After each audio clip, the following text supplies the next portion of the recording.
और ये बड़ा आप लोगों के लिए भी राजनेता होने की हैसियत से मैं जब देखता हूं इस पूरे सिनेरियो को, अब जैसे सुधारों की बात की जाती है, सबको रिफॉर्म्स चाहिए, सबको प्रगति चाहिए, डेवलपमेंट चाहिए, लेकिन रिफॉर्म्स जब कानून की शक्ल में लागू किए जाते हैं तो उसके साथ कदमताल करने के लिए जो जरूरी सहयोग है, उस मामले में मैं देखता हूं कि वैसा जैसी अपेक्षा की जाती है वैसा देखने को नहीं मिलता। जीएसटी के संदर्भ में आखिरकार आप लोगों ने उसको लागू किया, ऐसी तमाम चीजें हैं जिसमें आगे बढ़कर आप लोगों ने वो काम किया, वो 370 के हिसाब से हम देखते हैं, तमाम दूसरे मुद्दों पर देखते हैं जो बहुत दिनों से लटकी हुई देश की आकांक्षा थी, लेकिन आपने पूरी की। लेकिन हम ये देखते हैं कि जब ये रिफॉर्म्स लागू किए जाते हैं तो एक रेजिस्टेंस देखने को मिलता है। ये आप इसके पीछे सिर्फ सियासत देखते हैं या स्वाभाविक मानवीय प्रवृत्ति भी है कि चेंज को लेकर, नए को लेकर चाहिए तो होता है, आकांक्षा होती है, लेकिन साथ में वो रेजिस्टेंस भी लेकर चलता है?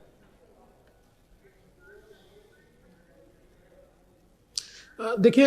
एक मानवीय प्रवृत्ति तो जरूर है कि जब भी कोई नया बदलाव होता है तो एक उसका रेजिस्टेंस होता है, लेकिन उस पर मेरिट पर बात होनी चाहिए। और जो लोग केवल उसके उनको जिस प्रकार से समझ में आता है और उन समझ के कारण जो लोग उसको विरोध करते हैं, जब उनके सामने वस्तुस्थिति रखी जाती है, परिस्थिति रखी जाती है और वास्तविकता क्या है ये जब उनको बताया जाता है, तो ऐसे लोग उसको मान्य करते हैं और जो हमारे चेंजेस होते हैं वो आगे जाते हैं, सुधार आगे जाते हैं। लेकिन अगर कोई ये मानकर ही बैठ जाए कि मुझे राजनीति ही करनी है, मुझे सुधारों के ऊपर, भले ही मुझे समझ में आता है कि ये मेरे भले के लिए है, लेकिन मुझे उसको स्वीकारना नहीं है, इस प्रकार की राजनीति जब हावी होती है तो ये आप फिर लोगों के लिए तो आंदोलन बड़ी आगे बढ़ते हैं। उहापोह की स्थिति बनेगी। देवेंद्र जी, आपने कहा कि मैं इसमें एक सप्लीमेंट्री क्वेश्चन आपसे पूछ लेता हूं कि आपने बातचीत के लिए आह्वान भी किया है, लेकिन आपने ये भी बताया कि ये सियासी रूप से बरगलाने की कोशिश हो रही है। तो वो रिप्रेजेंटेटिव्स जो अपने सपोज किसी संशोधन के सुझाव के साथ आपसे मिलने आते हैं, आप उसको किस तरीके से देखेंगे कि ये इनका जेन्युइन कंसर्न है या आपको ये लगेगा कि ये पॉलिटिकली मोटिवेटेड लोग हैं? देखिए, मैं वापस कहना चाहता हूं कि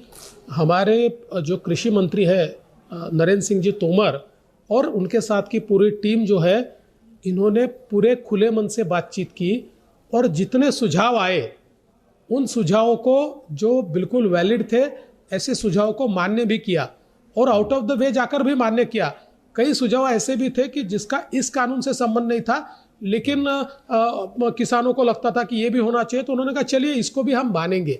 तो ऐसे सुझाव लेकर जो आता है उसके लिए तो दरवाजे खुले हैं, लेकिन राजनीति से प्रेरित होकर जो कहता है जी बातचीत ही नहीं करेंगे, आप तीनों बिल वापस ले लो, क्यों वापस लेंगे? कोई सवाल नहीं उठता वापस लेने का, क्योंकि देश भर के किसानों ने उसको स्वीकारा है। आज कई किसान यूनियन आकर उसको सपोर्ट कर रही है। इतना ही नहीं है, महाराष्ट्र में सबसे बड़ी किसानों की यूनियन अगर कोई होगी तो शरद जोशी जी की किसान संगठन है, शेतकरी संगठन, उसने तो खुले मन से स्वागत किया और उन्होंने कहा शरद जोशी जिन्होंने अपनी पूरी उम्र किसानों के लिए खपा दी, उन्होंने जिस बात की मांग की थी उसको आज पूरा किया जा रहा है। ये कानून तो हम 20 साल से मांग रहे थे, ऐसा उन्होंने कहा है। तो मुझे लगता है कि जो सकारात्मक है, जो बदलाव चाहते हैं और किसानों का हित चाहते हैं, उनके साथ तो सारी बातचीत होगी, लेकिन जो महज राजनीति करना चाहते हैं उनसे क्या बातचीत हो सकती है?